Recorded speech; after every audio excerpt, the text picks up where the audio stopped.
मीरपुर नाम के शहर में तेजस अपनी पत्नी नीरू के साथ रहता था। पति पत्नी दोनों ही नौकरी करते थे। एक दिन तेजस गांव अपनी माँ के पास फोन करता है। हेलो, प्रणाम माँ। जीते रहो माँ, तुम दादी बनने वाली हो हैं? अरे वाह, ठीक है बेटा, मैं कल ही आती हूँ। जब माँ जी शहर पहुंची तो बेटे बहू ने बहुत अच्छे से स्वागत किया। लीजिए माँ जी, चाय। अरे गर्मा गर्म पकोड़े ले आओ माँ के लिए। नीरू रसोई में गई और 2 मिनट में ही पकोड़े ले आई। जी ये लीजिए। बहू जादू से बनाए हैं क्या? अभी तो रसोई में गई थी। यम्मी। माँ जी, शीला रसोई में पकोड़े तल रही है, मैं बस लेकर आई। हे भगवान, मेरा धर्म भ्रष्ट कर दिया तूने। अब तो गंगा जल से शुद्धिकरण करना होगा। दूसरे दिन, माँ जी मैंने नाश्ता बना दिया है, ऑफिस जा रही हूँ। पर अभी तो घर का सारा काम पड़ा है। शीला आती ही होगी, झाड़ू पोछा बर्तन कपड़े वो सब कर लेगी। हमारे जमाने में घर का सारा काम हम ही करते थे। जी माँ जी, आप बहुत होशियार हैं, मैं घर ऑफिस दोनों नहीं संभाल पाती। तो जरूरत क्या है घर से बाहर जाकर चाकरी करने की?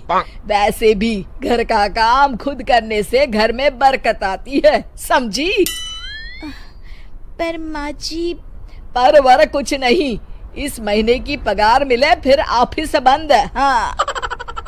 रात को नीरू तेजस से कहती है, सुनिए जी, माँ जी बोल रही थी कि मैं नौकरी छोड़ दूं। वैसे ठीक ही तो है, अभी तुम्हें आराम की जरूरत है। फिर भी आराम कहाँ, शीला को छुड़ाने के लिए बोल रही थी। तो अब 24 घंटे में इतना काम तो कर ही सकती हो। पर जॉब पसंद है मुझे, घर पर मन नहीं लगेगा। अगले दिन जब दोनों ऑफिस के लिए निकल रहे थे, मेरी तो कोई कीमत ही नहीं है इस घर में। माँ जी, आजकल महंगाई बहुत है, रहन सहन भी बदल गया है, दोनों नौकरी करते हैं तभी ठीक रहता है। अच्छा, तू कहना क्या चाहती है? मेरा बेटा तुझे बिठा के खिला नहीं सकता? तू ही इस घर का खर्च चला रही है, हैं? नहीं माँ जी, मेरा वो मतलब नहीं था। मतलब खूब समझती हूँ, ये बाल धूप में सफेद नहीं किए मैंने। हाँ।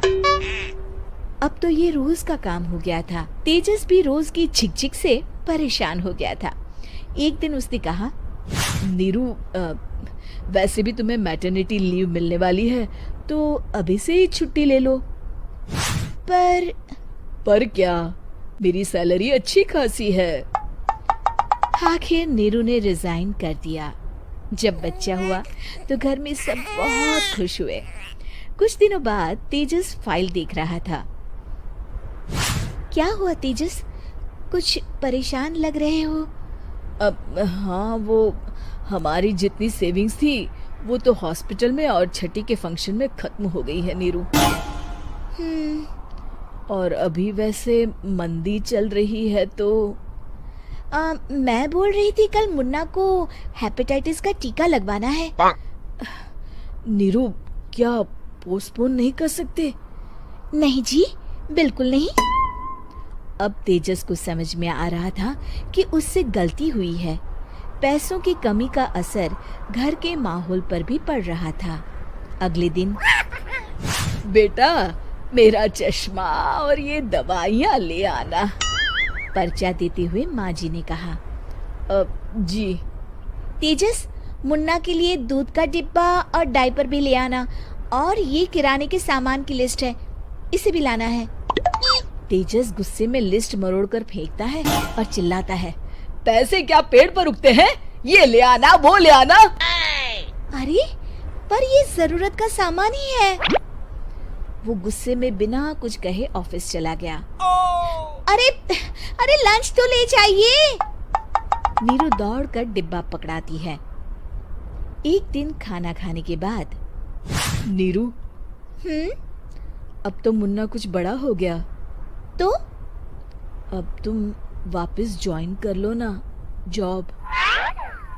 पर इस रिसेशन में जॉब मिलना बहुत मुश्किल है। ट्राई तो करो। फिर मुन्ना, माँ जी है ना, और एक फुल टाइम मेड भी लगा लेंगे। पर माँ जी, उन्हें तो पसंद नहीं। तभी माँ जी वहाँ आ जाती है और प्यार से नीरू के सर पर हाथ फेरते हुए बोलती है, अब मेरी समझ में आ गया बहू, पहले के और अब के समय में अंतर है। तुम काम शुरू करो, मुन्ना की जिम्मेदारी मेरी। मेरी प्यारी माँ जी।